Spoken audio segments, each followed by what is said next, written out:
Hello, everybody, and welcome to MGTOW Stories, episode number 7. I am back from New York, and I'm back to my normal schedule. So, today's story is once again getting pulled off of Reddit, just like we most likely always do. And the story is titled, But I'm Not Going to Denver, My First True MGTOW Moment, and it was posted by Rial, however you're supposed to say that. As always, this will be the link to the post will be in the description box or whatever, so you guys can check it out for yourselves. And just like we usually do, I will read the story and I'll give my red pill analysis afterwards, and you guys can share your thoughts in the comments or whatever, and it will be nice and beautiful. So the opposite of what I am. So let's not waste any more time and get right into the story. All right. But I'm not going to Denver. My first true MGTOW moment. Gentlemen, I want to share this story with you. A little grin for those of you who have a little vindictive side like me. So, I am currently traveling, a traveling healthcare professional, and in traveling from place to place, and nearly always having a 3 to 4 day work week, I often go on road trips to see places. I also like to post on Craigslist rideshare, as it can cut down on gas and gives you someone to chat with. And I know the danger risk, but I'm willing to risk it, right? So I am leaving a rather remote area and wanting to pick up some recreationals in Colorado. I post the rideshare and get a response, and it's a woman. And here we go. So, this chick has the entire universe aligned itself to take a collective crap on me type of story. No need to go into details, as men going their own way are careful with what information they dispense and which battles to fight. So, though I apply MGTOW for the majority of my dealings with women, I do enjoy the occasional company and all that good stuff. Risky, I know, but then again, documentation, protection, and a vasectomy keeps much out of my hair. So, the girl is broke, of course, but hey, what the heck? I was going on to, Colorado regardless, so it was good just to have someone to talk to for once. And to be honest, she was quite pleasant during our 400-mile journey, flirty, touchy, making sexual innuendo jokes, and even keeping up with my own. So hey, maybe there's a shot. I also discover she is trying to go another 600 miles past Colorado and is just glad to be away from the middle of nowhere so she could possibly catch a ride to where she needs to go. Well, I already knew that by the time I would get to town, where I'm going, my recreationals, it would be closed. So I already had a hotel with 2 beds, so it's time to lay down in tent. I say she's cute, and I ask if she would like to fool around, and she refuses. So she refuses to fool around. Okay, so if you're not paying attention, he asked if she wants to fool around, and she refuses. Cool enough, I flop over on my separate bed, making sure my wallet is in my front pocket, and I'm out. Let me just stop here and say that is a very, very smart decision. Now, first of all, I would never put myself in this type of a situation, but, you can tell he's making precautions. Putting your wallet in your front pocket, that's a smart decision, my friend. Very, very smart decision indeed. So, next morning, she looks like she hadn't slept at all, and tells me that she was on Facebook all night trying to secure a ride. And wouldn't you know it, but someone from Boulder, in northern Colorado, was driving all the way to the exact city that she needs to go to. Yay! But there is a catch. You see, the girl would have to meet her ride in Denver. I just barely kept my laughter and grin in check, and I said, "Oh man, but I'm not going to Denver." Bam! The look on her face was priceless. Freaking gold. You could literally see everything collapse around her. I can still see what her facial expression said, even though she didn't speak it. She was like, but you were supposed to drive to Denver and make sure I catch my ride for nothing more than feel good tingles. And, like I said, she didn't say that, but that's what her face was saying, if that makes sense. And anyways, I can see why she felt that way.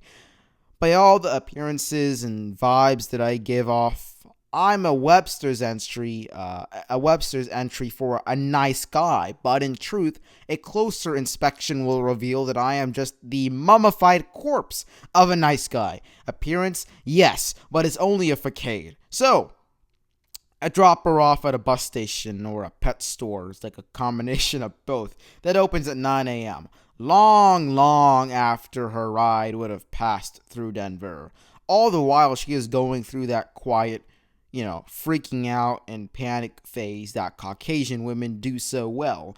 She leaves the car, no goodbye, no thanks for the free 400 plus mile ride, and I could swear that she muttered to the person that she was on the phone with at the time, yeah, just being abandoned at some etc, etc, etc. I drove away, feeling this sense of pure rapture. It was the moment all the seeds of truth that were planted long ago beginning to blossom. All the red pills beginning to work at last. It was the one definable moment I truly knew what it was to be MGTOW, that even my divorce, way before this moment, could not compare to. I hope you enjoyed that story, gentlemen. Happy Friday. And yes, that story was 4 days ago from today's recording date. I'm sorry. Okay, I've been a bit behind managing stuff, okay? So anyways, let's move on to my analysis of the story. Let me pull it up here on my phone. Okay, good. So let's start with my analysis. So to begin with, as our brother already pointed out, this woman here was just like the majority of other women. Entitled. She thinks that the whole world revolves around her. She's received the princess treatment her whole life.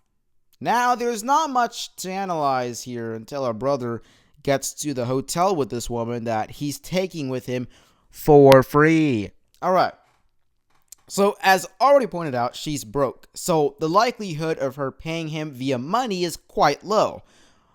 In my opinion, what's not quite low, or what wasn't quite low, was the chance of our brother getting some, intercourse in exchange for the ride he gave. And,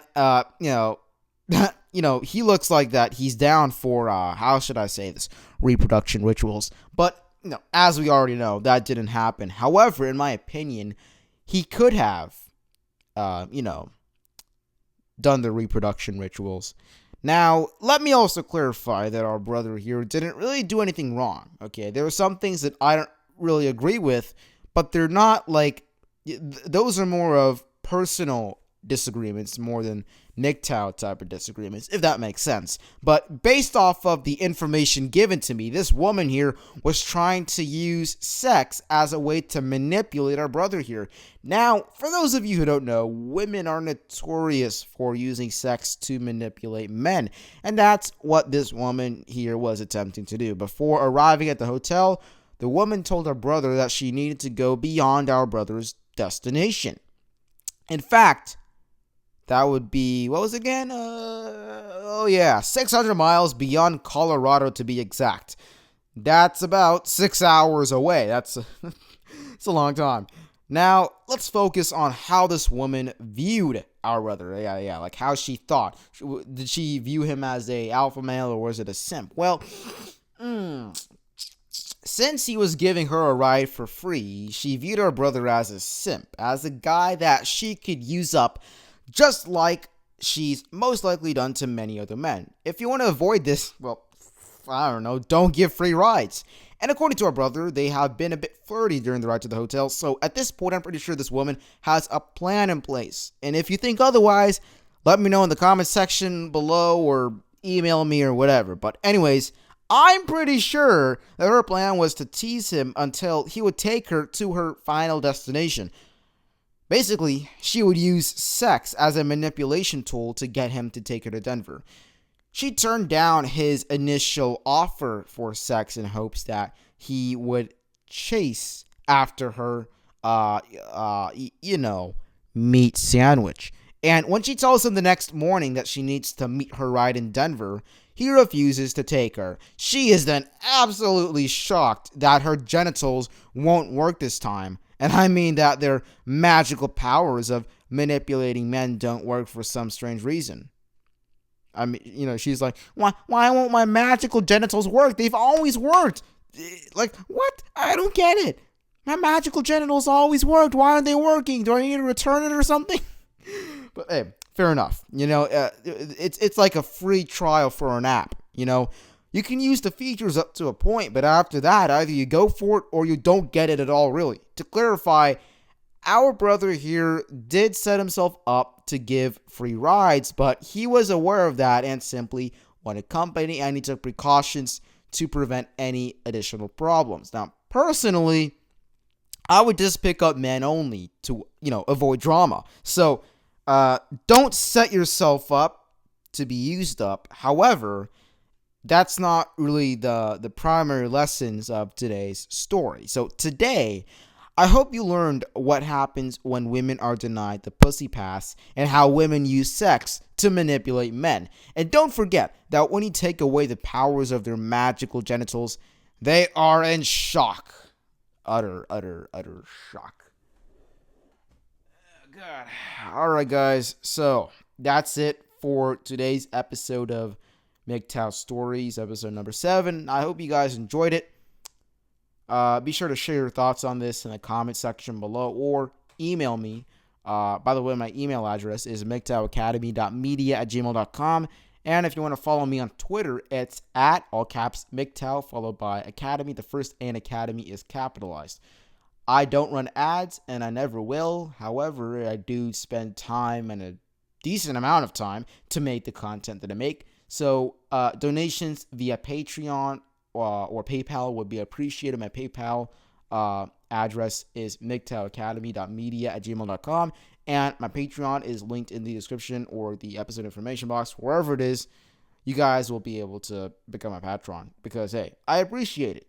So, yeah, there's that. Oh, by the way, there's this thing that I do now. It's called daily uploads. So what this daily uploads is that I upload videos on a daily basis. Neat, isn't it? Well, you should turn on notifications because you just should. So my next video should drop tomorrow at 12 p.m. Eastern Standard Time if all goes well, and if not, well, follow me on Twitter because that's where I post stuff.